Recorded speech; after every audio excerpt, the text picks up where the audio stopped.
Alright, so we're here on a no cool. Feel our refrigerant line. There's refrigerant pumping through. You can definitely feel a difference in line temperature. Our blower motor's going. Let's pull this filter. Verify we got a clean filter.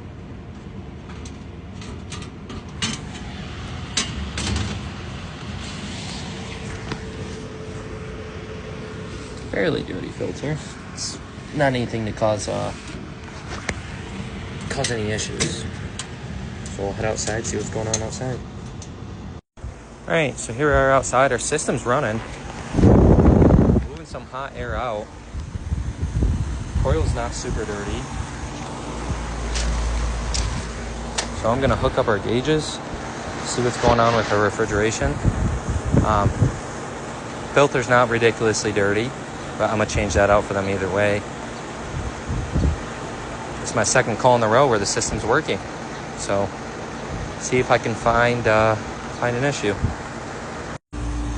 See our line sweating. It's working, but it doesn't seem super cold. Our liquid line doesn't seem super hot. I mean, it's about 87, 88 degrees out. So I'm gonna dive into a couple things, see what's going on. This is what our pressure is looking like.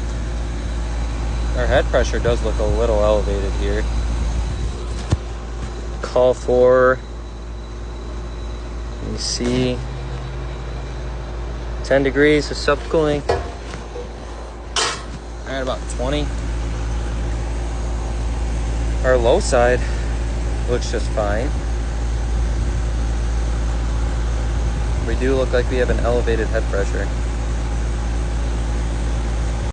All right, coming back out here, taking a look at our pressures. We are definitely what it seems to be overcharged. We're calling for a 10 subcooling. We got a 22 subcooling.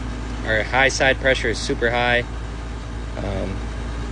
We're gonna pull some refrigerant out of this.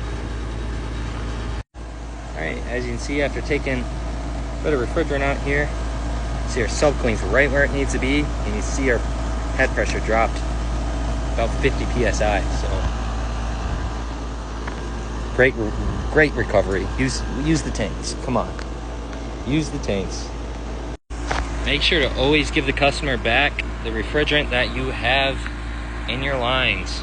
So I got this valve closed. Now I am going to open up my high side. Crank this open and open up